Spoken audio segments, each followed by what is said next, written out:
Alors les femmes, c'est nul en maths. Les femmes, ça ne sait pas conduire, et encore moins piloter. Les femmes, en mécanique, ça vaut rien, hein, on est d'accord.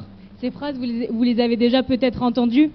Alors certains diront, il faut que ça change. Certains diront, c'est malheureux, mais c'est comme ça, c'est l'histoire. Et après diront que je suis une féministe. Alors oui, on le disait, 4%, c'est le pourcentage des femmes à la fédération. Et du coup, c'est ça qu'on va voir ensemble. Et pour moi, je trouvais important de pouvoir le discuter avec ces personnes qui sont des profils complètement différents, vous allez le voir, et qui vont nous aider à avoir un état d'esprit sur l'inclusion vs l'exclusion, qui est le titre de cette conférence. Donc je m'appelle Lucille Bonamiche, je suis élue à la fédération sur la partie inclusion des femmes notamment.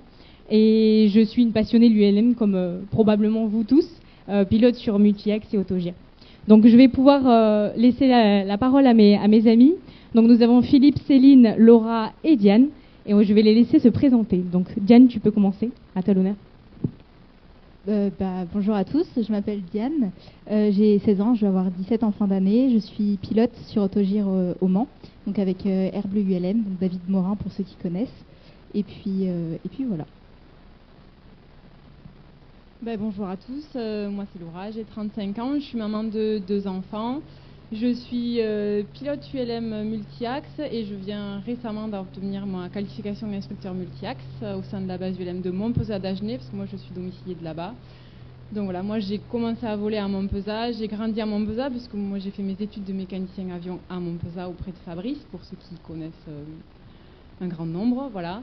Et donc c'était une évidence pour moi de continuer à grandir au sein de cette base qui fait grandir bon nombre de pilotes d'entre nous. Donc j'ai poursuivi ma formation et je suis maintenant instructeur bénévole au sein de cette base ULM familiale. Voilà. Bonjour à tous, je suis Céline Montorio, donc moi je suis également du sud-ouest puisque je viens de Tarbes et d'Aire-sur-Adour et je suis instructeur planeur avion et ULM, donc je vole depuis 25 ans maintenant. Et c'est une passion commune à vous tous et on va pouvoir en parler tous ensemble. Donc bonjour, moi je m'appelle Philippe Archambault, je vole depuis 1969, ce qu'elle commence à faire. Je suis instructeur ULM, pilote avion, etc. J'ai piloté des gros. Et je m'intéresse à la cause des femmes dans l'aéronautique depuis fort longtemps. De surcroît, je suis père de 3 filles très grandes aujourd'hui, mais ça permet une remise en cause et une réflexion sur le sujet. Voilà. Est-ce que tu peux nous en dire un petit peu plus sur, vu que tu as le regard un petit peu plus ancien sur la fédération et sur l'ULM, qu'est-ce que tu peux nous dire niveau historique de ce que tu connais sur les femmes dans l'aviation? Alors les femmes dans l'aviation, il faut savoir qu'un quart d'heure après que Pilâtre de Rosiers et le marquis d'Arlande aient volé, une femme volait. Alors vous allez me dire, on a tous été bercés par les exploits de Maryse Bastier, d'Adrienne Bolland. Et qu'est-ce qui va faire à un moment donné que les femmes vont décrocher? C'est intéressant, c'est les 2 guerres mondiales. C'est-à-dire que la mondialisation de l'aviation au travers de la guerre entraîne un retrait des femmes. Et donc le masculinisme l'emporte. Voilà. Alors ceci dit, tout ça est un tissu de bêtises. Hein. Je vous ferai remarquer aujourd'hui que des femmes comme la regrettée Caroline Aigle, hein, qui a été la première femme macaronnée pilote de chasse dans l'armée française, aujourd'hui c'est quelque chose de, non pas de démentiel en termes de nombre, mais aujourd'hui beaucoup de femmes sont qualifiées sur Rafale, sont sur des théâtres d'opération extérieure. Donc l'aspect guerrier aujourd'hui est dépassé par les militaires, ce qui est étonnant. Alors, bien évidemment, est-ce que à un moment donné le milieu de l'aviation a été misogyne? Ceux qui sont là doivent le savoir. Effectivement, il y a eu des moments de misogynie. Et moi, je me bats contre ça parce que j'ai coutume de dire, ça fait, 30 et quelques années que je suis instructeur, les seules fois où j'étais perdu, c'est par des garçons. Hein. La seule fois où on a eu des problèmes, c'est parce que les garçons ont une approche très différente. J'ai coutume de dire que quand on dit à une femme, tu tournes à droite, elle tourne à droite. Quand c'est un garçon, il dit pourquoi. Voilà. Et ça, c'est une différence énorme dans la capacité à apprendre et la capacité à comprendre. Alors que les femmes ne sachent pas s'orienter, je suis désolé, j'ai quand même vu beaucoup d'hommes qui ne savaient pas s'orienter du tout et qui confondaient le nord, le sud, l'est ou l'ouest. Donc ce qui est embêtant quand même à un moment donné quand on est pilote. Donc je veux dire, tout le tissu de présupposés, de lieux communs ont d'ailleurs malheureusement touché un certain nombre de femmes et les ont sûrement empêchées d'aller plus loin. Voilà, donc je veux dire historiquement jusqu'aux années 80 où la femme va reconquérir sa place en tant que pilote de ligne, ça va mettre un certain temps et ça ne se fera qu'à partir du milieu des années 80. Eh bien, aujourd'hui, il n'y a aucune raison, et pour des raisons même, je dirais, la moitié des femmes sont des hommes, hein, vous êtes au courant, ou la moitié des hommes sont des femmes. Donc c'est très important de savoir, et notamment pour une fédération comme la nôtre, d'augmenter effectivement le nombre de femmes qui volent et qui participent, sachant que ce n'est pas très compliqué. Hein, moi j'ai appris à voler à l'armée, et l'adjudant-chef qui nous faisait voler disait, même ton chien, je lui apprendrai à voler. Donc voilà, hein, son travail c'était ça, et donc je crois qu'il n'y a pas à se cacher derrière notre petit doigt. Il faut que les femmes qui souhaitent voler puissent le faire, puissent être accueillies dans nos clubs. Et c'est pas cher, on en reparlera. Merci Philippe. Justement Céline, pour continuer dans le passage de micro, selon toi, quel pourrait expliquer ces 4%? Alors Philippe nous a donné une petite partie, c'est une question un peu philosophique, mais quels seraient des arguments qui font qu'en fait les femmes ne rejoignent pas aujourd'hui l'ULM?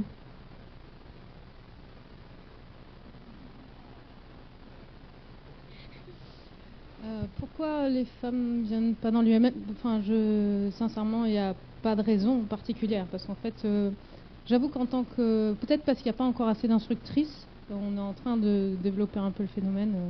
Il y a Laura qui est instructrice, je suis instructrice, il y en a d'autres qui arrivent. Et je sais que certaines femmes sont intéressées d'avoir une femme instructrice à côté. Et quelle est la différence? J'en ai aucune idée. En tout cas, peut-être au niveau de la pédagogie ou dans la manière de transmettre les choses. Voilà, certainement que ça fait partie. Après, il se trouve que je fais partie de plusieurs clubs et je constate qu'il y a même de plus en plus de femmes dans les aéroclubs qui s'investissent. Et c'est vrai que c'est peut-être méconnu, mais de plus en plus de personnes et de femmes viennent dans le monde de l'ULM, c'est pas un problème. Et justement, tu as le regard d'autres pratiques aéronautiques. Est-ce que tu retrouves un petit peu ce même concept dans les autres pratiques? Dans les autres pratiques, on est quand même, il me semble, à peu près 10% en planeur et peut-être à peu près pareil en avion.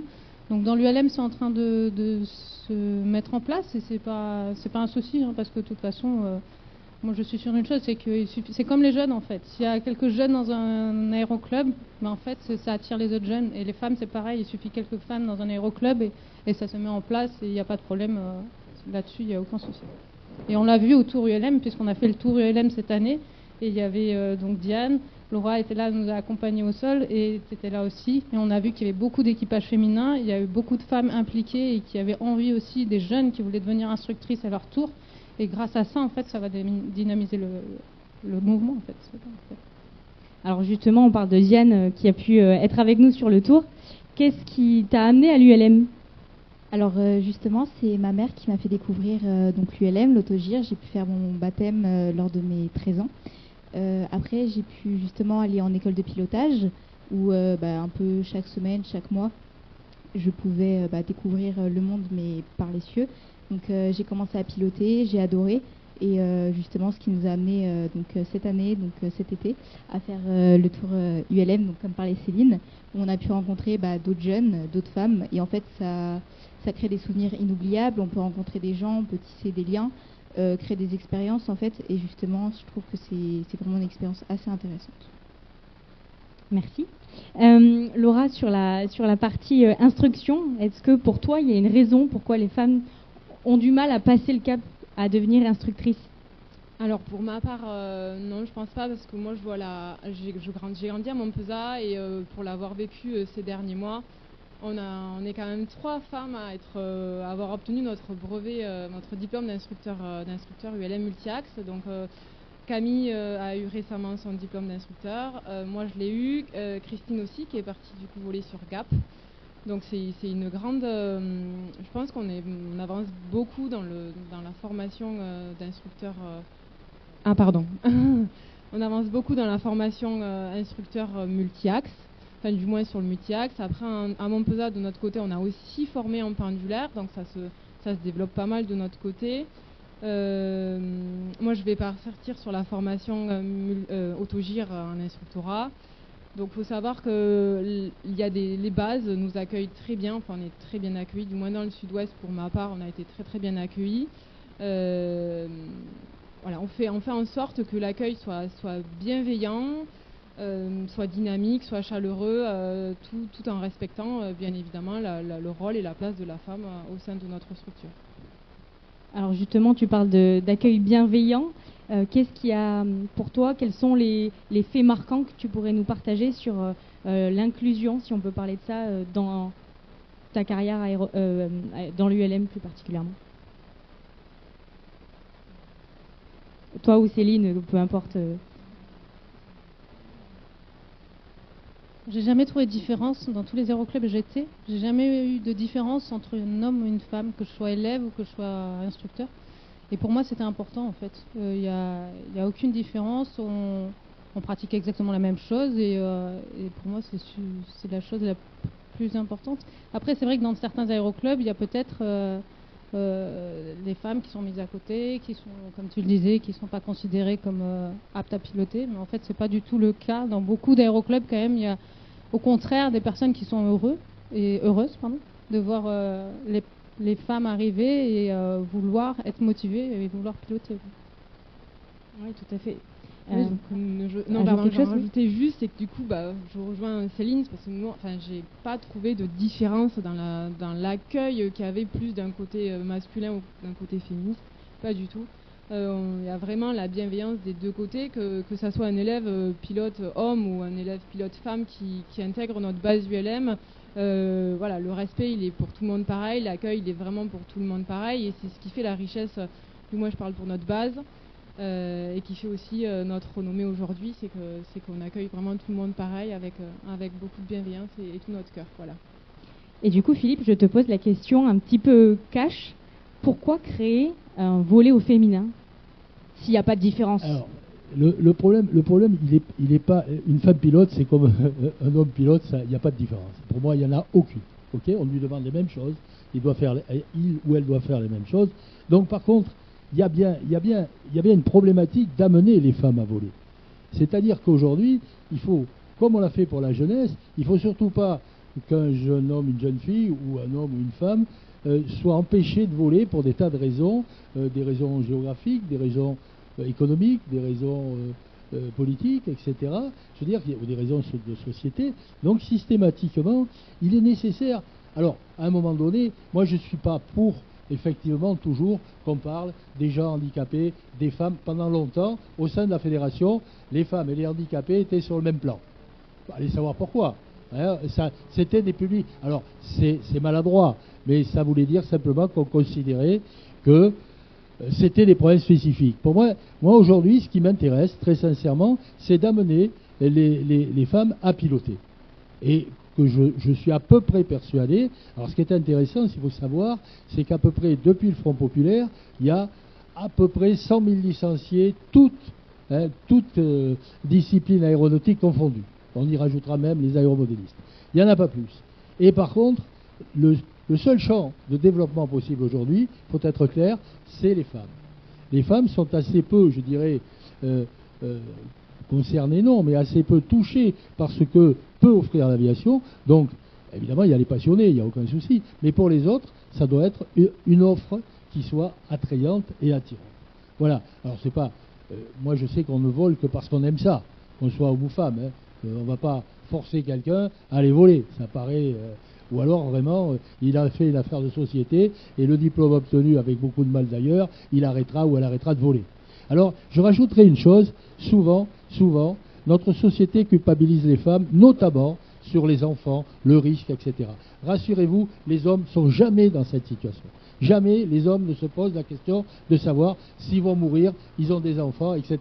Aujourd'hui, les femmes, on les a culpabilisées, souvent avec ça. Ah ben, je trouve que c'est complètement normal, c'est parce qu'on est mère de famille qu'on ne doit pas voler. Hein, moi, personnellement, on m'a jamais dit t'es dangereux parce que tu voles en ayant des enfants. Ben non. Certes, peut-être je suis dangereux, mais c'est pas pour la raison que les enfants. Donc c'est pas pour la raison des enfants. Alors je crois que toutes ces choses-là on contraint beaucoup de femmes à voilà. Et dès qu'elles sont mères de famille, dans beaucoup de situations d'ailleurs, elles abandonnent les activités qu'elles avaient avant d'être maman. Et ça, je crois que c'est à nous d'arranger tout ça, hein, aux présidents de club, aux instructeurs, à permettre, à comprendre et à vivre avec ça, je crois. Et c'est en ça, c'est intéressant de réfléchir à ce qui fait que pas plus de femmes se tournent vers notre activité. Je crois que c'est une des raisons pour lesquelles voler au féminin, bon, j'ai dans la salle une amie très proche, complice, effectivement, de ça. On a participé à un certain nombre à la première, au premier, comment dirais-je, colloque sur le volley au féminin. Et je crois qu'il y a beaucoup de choses à faire, beaucoup de choses à comprendre et beaucoup de choses à découvrir. Ceci dit, vous avez parfaitement le droit de ne pas aimer voler. Pareil pour les hommes. Mais chez les femmes, souvent, alors, quand elles décident de voler, c'est des passionnés. Il n'y a rien qui les arrête. Les hommes, c'est plus difficile. Ils auront tendance à arrêter peut-être plutôt qu'ils devront. Mais les femmes... Donc c'est pour ça qu'il y a une spécificité pour l'instant, je dirais une spécificité sociétale au comportement de la femme face à nos activités. À nous de la découvrir, à nous d'aider à ce qu'on dépasse tout ça. Voilà. Merci. Est-ce que vous pensez qu'il y a des freins entre les pratiques au niveau des différences qu'il peut y avoir entre les différentes classes, pardon, en fonction des différentes classes, est-ce que vous pensez qu'il peut y avoir des freins, des difficultés, des différences quelconques? Oui, ouais, tu peux en parler. Bon, quand on me dit il faut être fort ce matin, on avait des enfants, ensuite il y a l'un qui me dit il faut être costaud, il faut être fort. Je dis pas du tout. Les amis femmes que je connais qui volent ne sont pas forcément des colosses. Donc c'est pas... Oui, en pendulaire. Enfin, bon, je connais des femmes très âgées, qui volent en pendulaire et qui sont redoutables. Donc je veux dire, effectivement, si tu commences en faisant 20 kilos et 2 de tension, c'est effectivement aussi difficile. Mais je veux dire, c'est pareil pour les garçons. Aujourd'hui, moi, la force musculaire... Oui, sur ça, mais en paramoteur, on voit bien que c'est pas le cas. En multi-axe, n'en parlons pas. En pendulaire, c'est de plus en plus facile qu'avec les ailes qu'on a. Je veux dire, il n'y a pas, à mon sens, il n'y a pas de raison. C'est un peu comme les poids lourds. Aujourd'hui, pour conduire un poids lourd en mesurant 1m50 et en pesant 45 kg. Tout est démultiplié. Aujourd'hui, l'usage est plus pratique. C'est vrai que, voilà, moi je crois qu'il n'y a pas de raison. Après, on a la chance d'une norme, c'est qu'on a 6 classes. Donc il y a quand même de la diversité et tout le monde peut trouver sa place et de quoi découvrir en ULM, quelle que soit la classe, quelle que soit l'envie et quelle que soit la corpulence, le gabarit. Ça, c'est pas un problème. Et pour toi, Diane, en autogire, tu trouves qu'il y a des différences? Alors franchement, en autogire, il n'y a pas spécialement de différence parce que dans tous les cas, hommes, femmes, jeunes ou même plus âgés en fait, on est en place avant quoi, et en fait on pilote et quand on est dans le truc, on est là, on se concentre, on regarde notre vitesse, notre altitude, on se pose pas de questions et franchement, qu'on soit homme ou femme, là où je suis avec David, je vois des gens qui partent en baptême, des pilotes aussi, il n'y a aucune différence. Franchement, je vois pas de différence. Et sur la partie sportive, on se pose la question d'un classement féminin. Qu'est-ce que vous en pensez?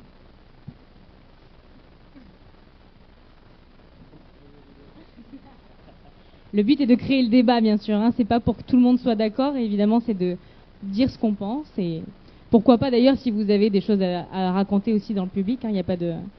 Tout le monde a le droit de dire tout ce qu'il pense. On dit qu'on est meilleur au tennis quand on est gaucher. Pourquoi?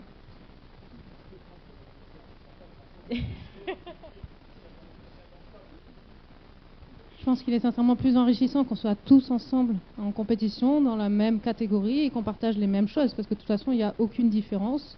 On pratique le même sport et on ne fait pas de la lutte, on ne fait pas de sprint. Donc je pense sincèrement qu'il n'y a aucun intérêt à mettre un classement féminin.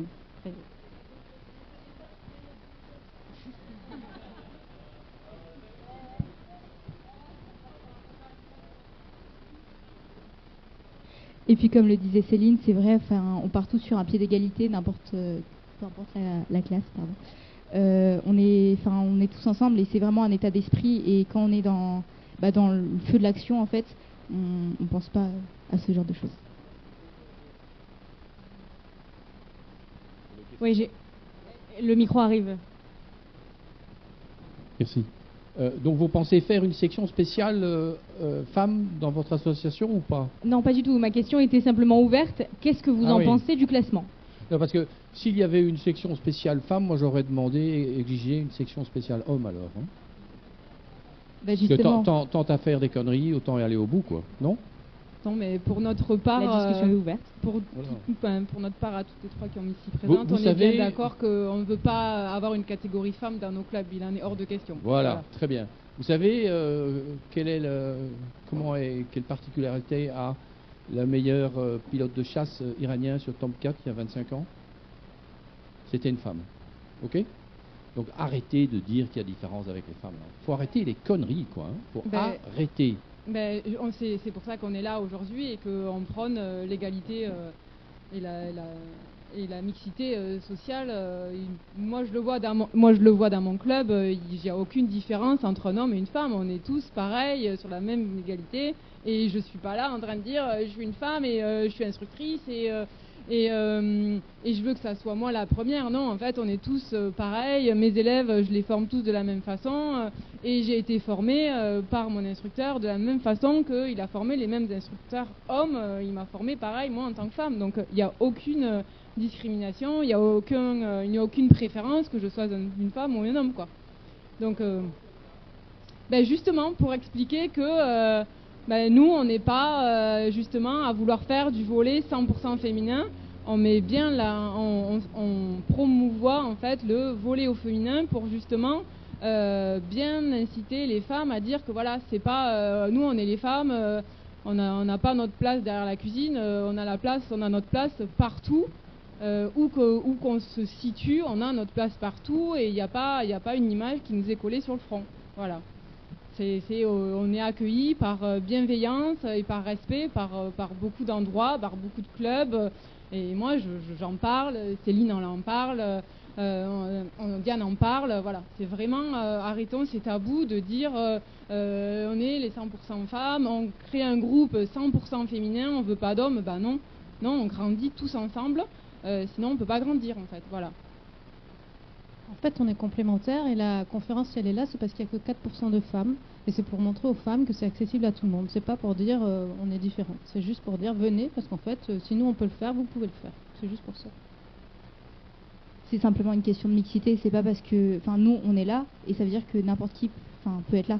Moi, j'en suis un bon exemple. Je suis jeune, je suis une femme, je viens du Mans, donc ça reste dans la zone. Mais en fait, tout le monde peut venir. Et si on est là, c'est pour attirer encore plus de femmes, de jeunes. Et c'est pas simplement pour dire on est là et on veut rabaisser les hommes. Pas du tout. C'est une question de mixité et de parité.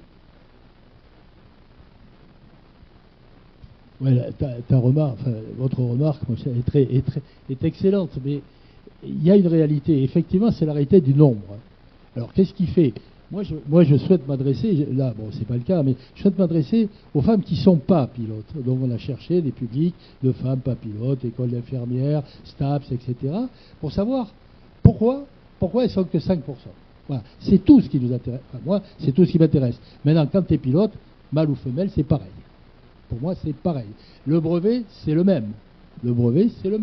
Les épreuves que tu subis sont les mêmes. Alors, effectivement, c'est pour ça qu'il n'y a pas lieu. Ce qui est intéressant dans ce que disaient les filles, et puis moi, ce que je répète bêtement, c'est qu'effectivement, pourquoi pas plus de femmes sont attirées par notre activité? Voilà, c'est là qu'est le ressort, et pas du tout, effectivement, à partir du moment où une femme est pilote, comme tu l'as très, très justement dit. Je rappelle que les pilotes femmes se sont illustrés en Égypte, se sont illustrés en Algérie, se sont illustrés au Liban, se sont illustrés en Israël, évidemment, partout. Donc il y a pas le courage des femmes est identique à celui des hommes, et la lâcheté des hommes est identique à la lâcheté des femmes. Il n'y a aucun problème là-dessus. Mais simplement, j'ai souvent entendu, parce que effectivement, elles sont jeunes, mais moi je suis plus vieux, j'ai souvent entendu tout un tas de conneries par rapport à ça.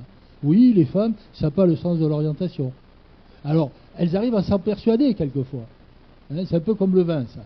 Oui, j'y connais rien, moi. Ben, évidemment, elles arrivent à s'en persuader. C'est pour ça qu'il faut aller se battre contre tous ces lieux communs, et elles le font mieux que je le ferai, parce que c'est pas... Mais bon, mon expérience d'instructeur me montre qu'il n'y a pas de différence. Si ce n'est une position plus d'accepter le conseil et la pédagogie, en général, plus développés chez les femmes. C'est clair. Ce que je disais tout à l'heure, les garçons, pour être un peu vulgaire, c'est à qui aura la plus longue. Hein. Donc systématiquement, ils peuvent certains rentrer en concurrence avec l'instructeur. Et ça se voit partout. Ça se voit tant dans la ligne, tant dans l'armée, tant dans l'ULM, tant dans nos activités d'aviation générale. C'est comme ça. Et effectivement, moi je crois qu'on a tout à gagner, et très sincèrement, on a tout à gagner à ce que le nombre de femmes nous rejoignent. C'est très important. De surcroît, j'irai plus loin, la loi nous oblige maintenant, et c'est assez intéressant, à la parité. Alors évidemment, il y a des... Et alors, paradoxalement, des fédérations comme la boxe ont plus de femmes, effectivement, et ils n'ont aucun mal à créer la parité. C'est extraordinaire, ils n'ont pas de problème.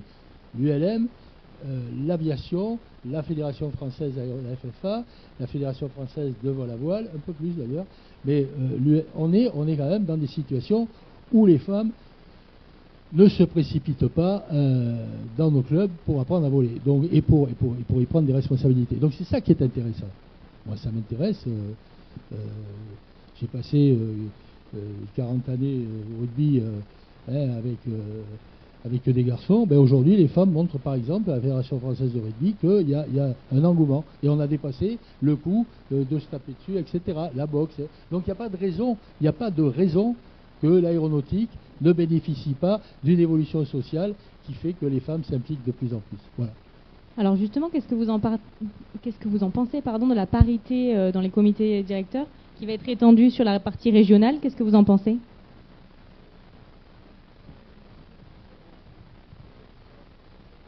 Alors, effectivement, Thierry, il n'y a pas assez de femmes. Effectivement, ça peut-être, ça limite le choix. Mais ceci dit, c'est pas une situation irréversible. Hein. C'est ce qu'on appelle l'affirmative action en anglais, c'est-à-dire essayer d'avoir des gens de telle ou telle catégorie plus nombreux dans les instances dirigeantes. Effectivement, quand on nous a dit 50%, ouais, 50%, ouais, bon, effectivement, ça empêche qu'il y a autant de cons recrutés que de connes. Hein. C'est tout. C'est pas compliqué. On prend les gens qui ont envie, qui sont volontaires. Et vous savez que l'action collective aujourd'hui, et notamment le bénévolat, n'est pas quelque chose de facile. Hein. Tout le monde ici le sait. C'est quand même un engagement très sérieux. Donc voilà. Mais bon, moi je suis persuadé que les choses vont assez rapidement évoluer. Enfin, vont évoluer. Pas rapidement, parce que, je l'ai dit tout à l'heure, le nombre d'adhérents le nombre de gens souhaitant voler en France est à peu près constant de génération en génération. Voilà. C'est-à-dire qu'aujourd'hui, on ne va pas développer, on n'aura pas 500 000 adhérents à la Fédération française ULM. Ça, c'est pas vrai. Ça, c'est pas vrai et c'est illusoire. Par contre, que l'on maintienne et qu'on augmente de 10, 15, 20% la pratique, ça donnera des fédérations plus fortes, plus équilibrées et plus intéressantes. Voilà, moi, c'est ce à quoi je crois. Voilà, donc les copines peuvent en parler de leur propre vue. Hein. Céline ? C'est dommage que politiquement on soit obligé de mettre des quotas, parce que en fait je pense sincèrement qu'il vaut mieux les compétences plutôt que de sélectionner les gens en fonction de leur genre, s'ils sont féminins ou masculins. Après on ne peut pas avoir toutes les casquettes. Si on est 4% et qu'il faut qu'on soit à 50% à la tête de la Fédé, ça va être compliqué d'être instructeur, responsable de club, et puis donc au bout d'un moment il faut aussi répartir les tâches. Et puis il y a beaucoup de personnes qui... Je pense que c'est plus la motivation qui doit être là plutôt que sélectionner une personne parce que c'est une femme ou un homme. Mais après, là, on est obligé de faire avec les quotas, donc il faudra faire avec. Mais ceci dit, je pense que ça serait bien qu'à terme, on arrive à sélectionner les gens pour leurs compétences, leur motivation, et pas pour le fait qu'ils soient femmes ou hommes. Alors, dans d'autres initiatives, qu'est-ce que vous verriez qui pourrait être intéressant de mettre en place dans cette même dynamique, autre que politique, du coup ? De changer les états d'esprit, de changer tout ce qui peut être stéréotype, et puis voilà. Enfin, que les mentalités des gens évoluent, qu'on arrête de se dire c'est pas parce qu'elle c'est une femme qu'elle va moins bien voler qu'un homme ou quoi que ce soit, et on pourrait mettre plein de choses en place en fait. Mais déjà commencer par faire changer les mentalités et que les gens évoluent dans leur manière de penser, de parler, et parce que il y a des remarques aussi qu'on peut avoir qui peuvent toucher par exemple des femmes, comme les hommes bien sûr, mais ça peut être blessant et ça peut faire d'une pilote femme manquer de confiance en elle Et voilà, et en fait c'est intéressant, il faut vraiment voir avec les personnes pour que les mentalités évoluent. Merci. Il y a quelqu'un dans le public, c'est ça, qui souhaitait ajouter quelque chose? Oui, juste pour illustrer un petit peu vos propos concernant donc cette mixité, moi je peux vous donner des chiffres en Normandie. Pour le brevet d'initiation aéronautique, à peu près 900 à 950 jeunes chaque année. Il y a 10 ans, il y avait moins de 5% de jeunes filles. Aujourd'hui, on est à plus de 30% de jeunes filles. Et chaque année, on s'aperçoit qu'on en a un petit peu plus de jeunes filles, alors que le nombre, finalement, on reste toujours entre 900 et 950 élèves au BIA. Et effectivement, c'est la communication. Nous, au niveau du CIRAS, dans les établissements, on a communiqué en précisant que effectivement, le BIA, c'était une porte d'entrée vers l'aéronautique, qu'il y avait des métiers, que ces métiers étaient aussi bien pour les hommes, pour les femmes. Et comme vous le faites là aujourd'hui, et je pense aussi après sur les réseaux sociaux, sur la presse, le fait d'en parler, de le dire, eh bien effectivement, les jeunes qui ne savaient pas l'apprennent, le découvrent, et les formateurs, lorsqu'ils font les journées portes ouvertes des établissements, mettent bien en avant aussi bien les jeunes garçons que les jeunes filles, et du coup, les plus jeunes qui viennent se renseigner se disent « Ah bah c'est vrai, pourquoi pas moi ?» Et effectivement, eh bien, certains après vont découvrir, vont apprécier, vont faire carrière, et puis d'autres, mais exactement comme les garçons, vont trouver que c'était un loisir sympathique, ils en ont fait 1 année, 2 années, et puis ils passent à autre chose. Mais effectivement, le fait de communiquer, le fait de le dire, comme c'est le cas aujourd'hui, eh bien, c'est ce qui fait changer les choses. Moi, j'en suis persuadé également. Merci. Oui, bonjour, Christian Campi. Alors, je suis complètement d'accord avec mon collègue. Moi, j'ai enseigné le BIA avec passion pendant 35 ans. Et j'ai vu cette évolution-là. Je l'ai vu très nettement parce qu'au départ, quand j'ai commencé à enseigner le BIA, j'avais 70% de garçons, 30% de filles. À la fin, c'était équilibré. Dans les dernières années, j'avais même plus de filles que de garçons. Donc ça, c'est positif. Et donc les choses vont forcément évoluer. Mais juste une petite remarque par rapport au fait qu'il y en ait moins. Ce que j'ai observé aussi, c'est que après le BIA, c'est en fait les parents qui vont offrir des cours de pilotage à leurs enfants, comme tu as la chance de l'avoir fait. Eh bien, c'était souvent pour les garçons et pas pour les filles. Et pourtant, les filles réussissaient le BIA souvent bien mieux, avec des meilleures notes, avec des mentions.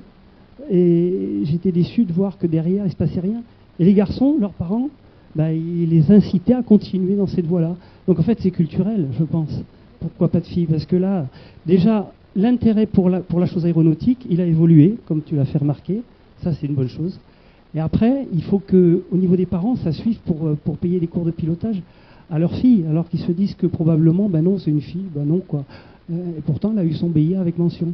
Voilà. Exactement. En fait, c'est le conditionnement de la société. La génération des parents est encore conditionnée au fait que les femmes ne volaient pas. Et en fait, je pense qu'il faut les accompagner. Le fait d'avoir de plus en plus de femmes dans le BIA, il faut accompagner, en fait, à travers les parents, prendre quelque part les parents à part et leur dire, voilà, c'est accessible à tout le monde, même aux femmes.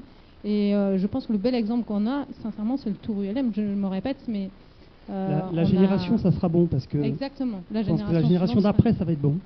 Totalement. Je crois qu'il y avait une autre question, oui. Merci. Oui, bonjour, Pierre-Yves. C'est aussi le rôle des médias d'en parler aussi.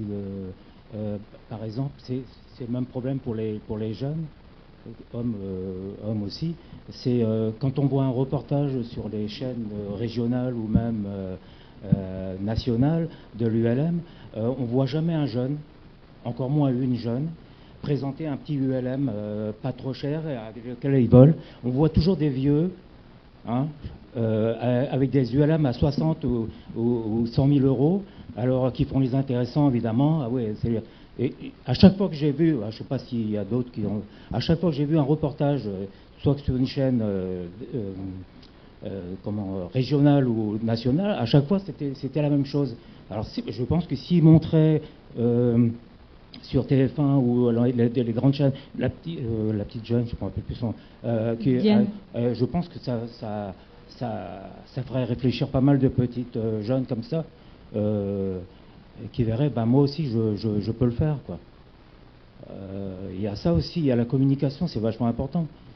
Je suis sûr qu'il y a plein de jeunes filles qui auraient aimé faire ça, mais elles ne savent pas que c'est faisable pour elles. Comme il y a plein de jeunes garçons qui ne savent pas qu'ils peuvent le faire aussi.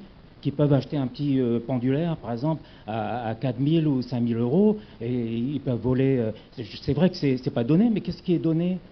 Et comme on parlait ce matin, tous les deux, l'équitation, moi j'habite à bord de la mer, la voile, c'est pas donné non plus.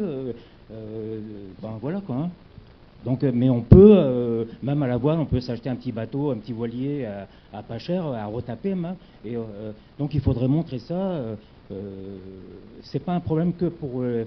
On voit bien, il y a plein de jeunes, même garçons qu'on voit plus à l'ULM aussi, hein, parce que moi j'ai cheveux blancs aussi, je constate qu'il y a beaucoup quand même. Bon, c'est vrai que l'ULM, les prix ont vachement augmenté aussi, mais on montre que des appareils qui ont 60 ou qui sont très chers. Il y a ce problème-là aussi. On montrerait une petite jeune qui fait du pendulaire ou machin, je pense que ça ferait un bond. Hein. Et même on parlait des compétitions. Moi j'ai fait du tir à l'arc dans les années 80. À chaque fois qu'il y avait ils ont montré des femmes ça faisait exploser les adhésions, hein, tous ces trucs-là. Donc on ne parle pas de la compétition ULM où on voit des femmes et tout ça. Et il faudrait en parler plus, quoi. Ça c'est à la Fédé d'aller voir aussi les chaînes de télé et tout le bazar. Alors justement, vous parlez de la Fédé. Quel est, selon vous, le rôle de la fédération dans l'inclusion des femmes? Non, mais je répondrai rapidement à ce que disait notre ami de là à l'instant. C'est-à-dire que, effectivement, plus tu mets des femmes en avant, plus les choses vont se passer. C'est évident. Évidemment, si tu vois. Alors, je rappelle quand même que les pratiquants, l'âge moyen à la Fédé, j'ose même pas vous le dire, donc c'est pas la peine. Vous pouvez vous en douter. Vous regardez nos cheveux, il n'y a pas de souci. C'est comme ça. Donc, si vous voulez, dans une fédération, quand la moyenne d'âge des pratiquants est élevée, forcément, les mentalités sont peut-être parfois un peu réactionnaires ou rétrogrades, pour ne pas dire plus. Voilà. Donc moi je crois qu'effectivement, il faut communiquer. Mais ce travail-là, il doit être fait par tous ceux qui sont là dans leur club. C'est-à-dire que vous faites une manifestation, c'est à vous de mettre les femmes en avant. C'est ce qu'on fait chez nous, donc elles ont pris le pouvoir. Nous, c'est pas un problème. Elles se débrouillent très bien et c'est parfait. Donc je crois que c'est à nous effectivement, à celles et ceux qui sont en charge de quelques responsabilités au sein de la fédération, de mettre en avant les femmes. Voilà. Et si c'est pas forcément au président ou au vice-président ou au trésorier ou au secrétaire, etc., c'est de mettre en avant. Alors, les gens le font, ils sont très fiers, souvent. Ils sont très fiers. Il y a la photo dans le journal local avec elle a 15 ans ou il a 15 ans, il a pris son envol, etc. Mais je crois que le combat, il est amené à divers endroits, sous diverses formes. Il faut à tout prix que l'on puisse expliquer le coût. Il faut que la fédération a mis en place un certain nombre d'opérations, tant pour les femmes que pour les hommes. Alors il y avait la spécificité femme, qui était d'offrir la première année de licence. Moi je suis pas, c'est pas comme ça qu'on achète les gens, c'est pas comme ça. Mais bon, peu importe, je suis pas président. Donc, mais je veux dire simplement que si on met les femmes en avant, c'est pas une erreur. En avant dans la mesure où leur compétence le permet. Alors moi je suis assez d'accord, je déteste la discrimination et j'aurais aimé, mais vous voyez en politique on s'emmerde pas. Le jour d'ailleurs où une femme incompétente prend la place d'un homme, ça veut dire que c'est ça l'égalité, c'est ça la véritable égalité. Alors elle est supportée dans des tas d'endroits de la société. Il y a des cons qui prennent des places qui forcément ils ne méritent pas. Mais je crois qu'il faut accepter ça, il faut qu'on l'accepte et qu'on le mette en avant. Et après, chacun se frottera avec ce qu'il est ou ce qu'elle est, et on verra. Moi, je crois effectivement, je suis assez d'accord qu'il faut mettre les femmes en avant et que c'est pas un vieux à expliquer comment les jeunes font. C'est pas d'ailleurs un riche comment expliquer aux pauvres comment se passer d'un certain nombre de choses. C'est pareil. Je veux dire que les femmes doivent prendre leurs responsabilités aussi. Et à nous, dans les clubs, à nous tous, hommes et femmes, à leur donner. Voilà. Alors on va. Ah oui, dites-nous. Oui, je vous pose une question. Si vous avez le chiffre, on est à peu près 15 000 licenciés à la fédération. Est-ce que vous avez le chiffre des hommes? Et est-ce que vous savez, dans le nombre de pilotes masculins, propriétaires de leur machine, combien ont une épouse qui pilote elle-même? Alors je vous pose cette question, vous avez le temps de réfléchir, parce que moi j'ai une épouse, je suis pilote ULM classe 3 et classe 6, elle n'a jamais voulu monter en hélicoptère, jamais voulu monter en ULM, je suis parachutiste, elle n'a jamais voulu sauter, et je suis très triste, parce que je lui dis, là je vais avoir une machine de voyage, mais elle ne veut pas monter. Donc est-ce qu'on peut forcer des gens qui ont peur, par exemple, à les faire voler? Alors je vous dis ça, je clôt la parenthèse après.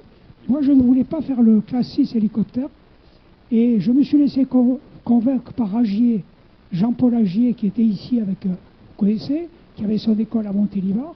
Et j'ai dit à Agier, je volerai, je ne veux pas que ma vie tienne à 2 roulements à billes, là, avec le gros rotor, parce que j'étais mécano quand j'étais jeune. Je sais que la mécanique se fait pour casser.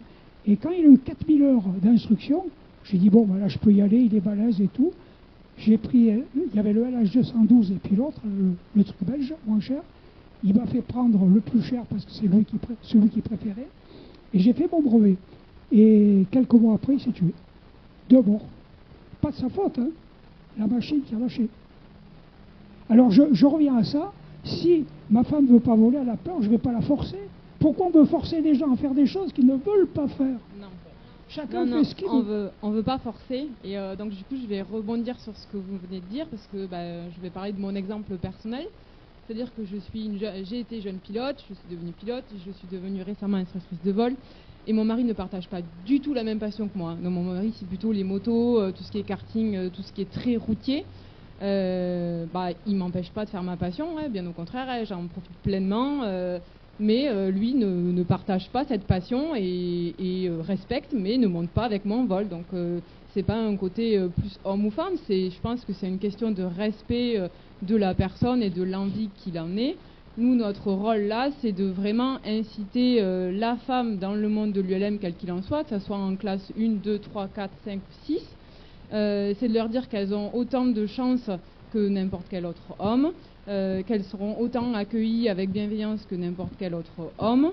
Nous, notre rôle et mon rôle principal et que je prends vraiment à cœur au sein de ma base ULM comme porté au sein de ma région.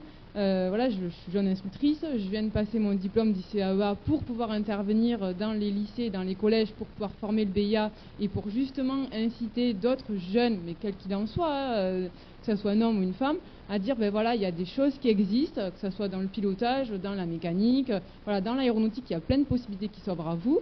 Nous, on est là pour vous mettre toutes ces métiers, toutes ces formations sur votre chemin et pour vous accompagner. Voilà. Nous sommes des femmes, ok. Nous avons des compétences, ok.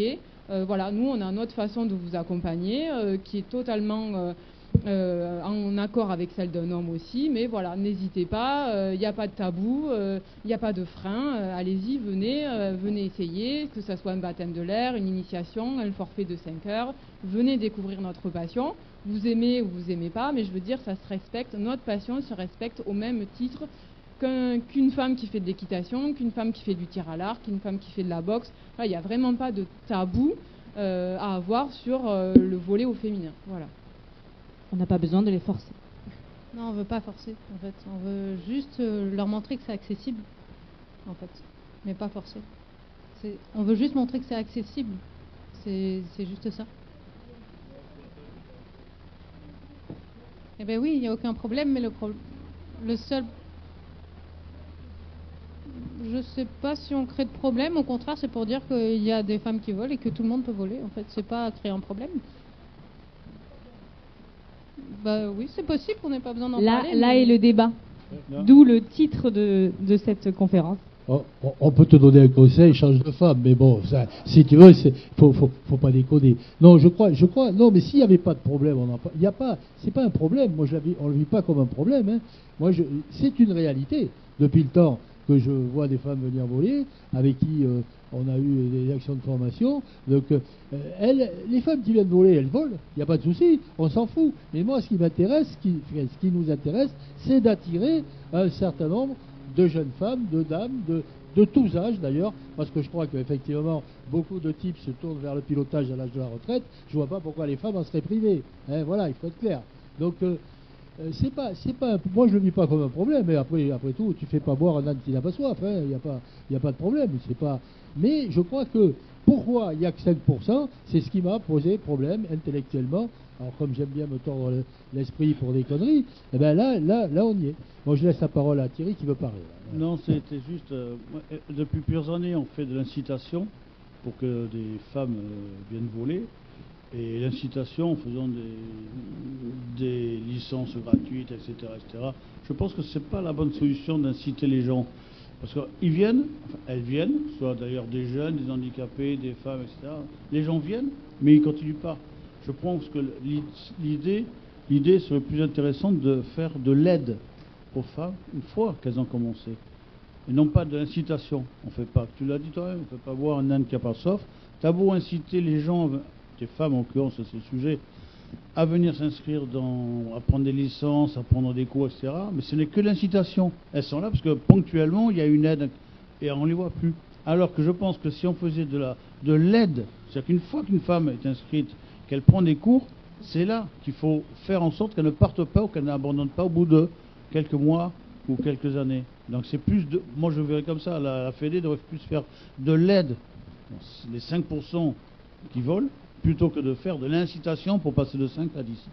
Et cet accompagnement, finalement, il est valable aussi pour les jeunes en général, que ce soit femmes ou hommes. C'est ce que j'ai dit, jeunes, oui, femmes, handicapés, il y a plein de... Mais pas de l'incitation, plutôt de l'aide, une fois qu'ils sont entrés dans le système, pour ne pas les perdre. Déjà, si on ne perd pas les 5%, c'est énorme. Parce que de toute façon, les 5% sera 6, ça 7. Mais si chaque fois on en perd autant qu'il en rentre, c'est dommage. On va prendre une dernière question, c'est ça? Merci. Oui, bonsoir. Alors, en fait, j'ai pris un petit peu la conférence en cours et j'ai l'impression que vous avez le même problème qu'un sport qui est très connu dans le monde entier, où il n'y a que 2% des hommes qui le pratiquent. Je vous en parle en connaissance de cause parce que je le fais. Ça s'appelle le pole dance. Et en fait, oui, ça fait rire. Mais vous avez le même problème. Les hommes ne veulent pas faire de pole dance. Quand on connaît l'origine, qui vient du machinois il y a 3000 ans, on sait pourquoi, mais voilà. Et on aura beau inciter, moi je vois les profs, que ce soit Sarah Carter qui a été vice-championne du monde dans le pole dance, comme elle dit, venez aux hommes. Moi j'ai des copains, je me suis fait foutre de ma gueule parce qu'effectivement j'en fais et j'ai fini aussi à l'hôpital. Mais quand je leur dis, venez avec moi, que ce soit des caristes, des opérateurs et autres, j'en ai pris pour cher, ils viennent pas. Malgré que le premier cours soit gratuit, ils ne viennent pas. Parce que je sais pas pourquoi, j'ai un peu ça, les gars, vous êtes tous des dalleux vulgaires en parlant, donc ils viennent pas, peut-être parce qu'ils ont peur des femmes, peut-être parce que c'est rabaissant aussi pour eux.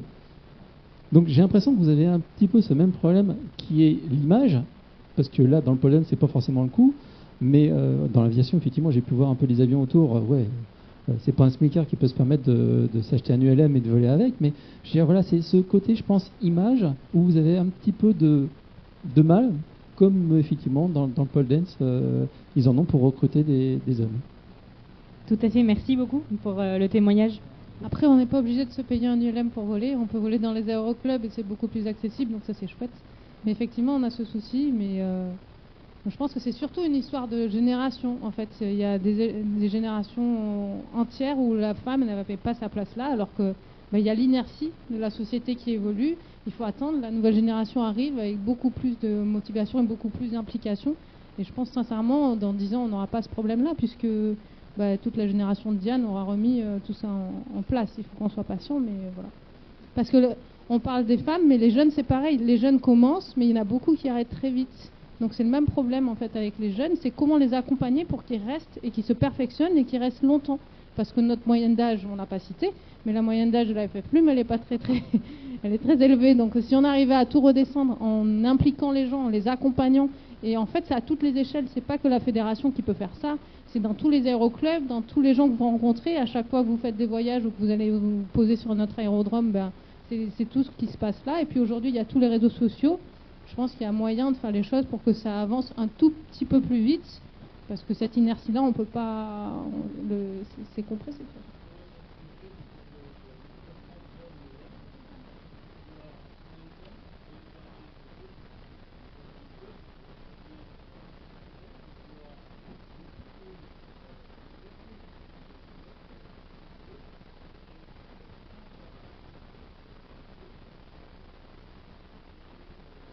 Exactement. Non, et le parrain ne doit pas être instructeur forcément parce que les instructeurs ne peuvent pas tout faire. Donc il faudrait un parrain et un jeune ou une femme, enfin peu importe. Mais... Exactement, Tour ULM c'était un succès fou.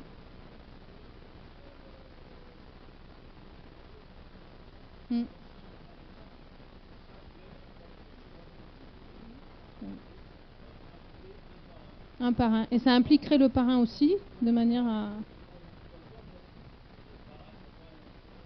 Non, il faut les sélectionner, mais effectivement, le fait d'avoir un parrain avec un jeune ou une femme, peu importe, les accompagner, leur montrer ce qu'on est capable de faire, et ça motiverait tout le monde finalement, autant le jeune que le parrain.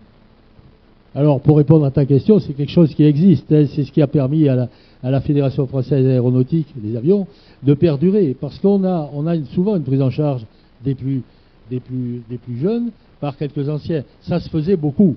Peut-être ça commence à passer, ça se perd, mais ça a permis effectivement une transmission voler seul ne servait à rien. À ce moment-là, on amenait quelqu'un qui découvrait, qui commençait, et ça permettait effectivement de créer une osmose et une vraie transmission. Aujourd'hui, les choses sont un peu plus compliquées. Hein, les choses se judiciarisent, les choses... on a des clients et pas forcément des adhérents. Voilà, tout est... Vous savez, je crois que tous ceux qui ici ont appris à voler de ma génération savent que pour faire un quart d'heure de planeur, moi quand j'étais à Socats, il fallait y passer la journée. Et en plus encadré par des types qui étaient dans l'escadrille des vautours, donc qui avaient une pédagogie, oui, voilà, la pédagogie de choc, si tu veux, celle du coup de pied au cul et de la baffe. Alors voilà, donc je crois par contre que ça, c'est fini, mais effectivement, il faut que dans nos clubs, moi je suis assez d'accord, qu'il y ait une prise en charge, viens voler avec moi, t'as fait ci, tu as ça, etc., qu'il y ait une espèce d'interaction entre les plus jeunes et les plus vieux, qui est à mon avis essentielle, qui se fait, ça se fait, mais c'est quand même encore assez rare. Alors, pour répondre à la question de les gens ont leur machine. Alors beaucoup de femmes sont venues au pilotage par leur mari ou leur compagnon. Elles pourraient y venir plus tôt. Parce qu'en général, s'ils prennent la décision de voler vers la cinquantaine, c'est du retard qui est pris. Donc il faudrait pouvoir gagner du temps là-dessus. Donc effectivement, c'est un mode d'accès. Le compagnon qui a une machine, c'est un mode d'accès au pilotage. On pourrait faire mieux, on peut faire plus et faire mieux et plus tôt. Voilà. Bon, mais c'est pas à nier. Alors, on est effectivement... il faut revenir à la notion de club. Il faut revenir à la notion d'appareil club qui permettent de mettre à disposition de ceux qui ont le moins de fric à ce moment-là. Moi, j'ai plus de 30 ans d'instructeur bénévole, donc je sais de quoi je parle. Et là-dessus, c'est très important pour moi. Le bénévolat est essentiel. Alors évidemment, il y a des fois, je répète le nom de mon terrain, même à l'étranger, parce que je ne me rappelle plus que... Voilà, c'est tellement imprimé dans ma tête que... Voilà. Mais il n'en demeure pas moins que c'est essentiel, le bénévolat. Et je finirai peut-être pour moi, dans ce que j'ai à dire, c'est que c'est le moyen pour nous de développer nos activités. Moi, je suis dans un club de campagne, certes ouvert à la CAP, mais on est complètement isolé dans la campagne. Et s'il n'y avait pas ça, il n'y aurait pas, pour un certain nombre de jeunes, pour un certain nombre de femmes, pour un certain nombre de garçons, la possibilité de voler. Voilà. Donc ça veut dire, c'est mettre à disposition sur le territoire, et c'est vraiment une notion importante d'aménagement du territoire, mais hommes et femmes. Et je veux dire que, pour finir, j'arrêterai là mon propos, je vais simplement dire que quand il y a des hommes et des femmes dans un club, quoi qu'on puisse en penser, cet équilibre est essentiel, c'est-à-dire que la société est parfaitement représentée. S'il n'y a que des mecs, c'est compliqué, s'il n'y a que des femmes, ça peut l'être aussi, mais je crois que cet équilibre, s'il y a des jeunes, des vieux, etc., je crois que c'est essentiel. C'est la mixité sociale, c'est comme ça que ça s'appelle, c'est aussi très important. Voilà. Et on doit pouvoir développer, maintenir et développer tout ça. Voilà. Merci. Merci beaucoup. On va s'arrêter là et clôturer ce tour de table qui était très intéressant et qui est pas une fin en soi. C'est-à-dire que ce débat, certains trouvent que c'est un débat, d'autres que c'est pas du tout un débat et que la question ne se pose même pas. Je trouve que c'était quand même pas mal de pouvoir aussi l'ouvrir à tout le monde et pouvoir évoquer ce sujet qui est présent au sein de la fédération. Donc merci beaucoup à vous pour votre participation et encore une fois l'inclusion n'est pas un problème mais juste une invitation à réfléchir sur nos croyances limitantes, nos cultures et nos histoires. Merci à vous tous.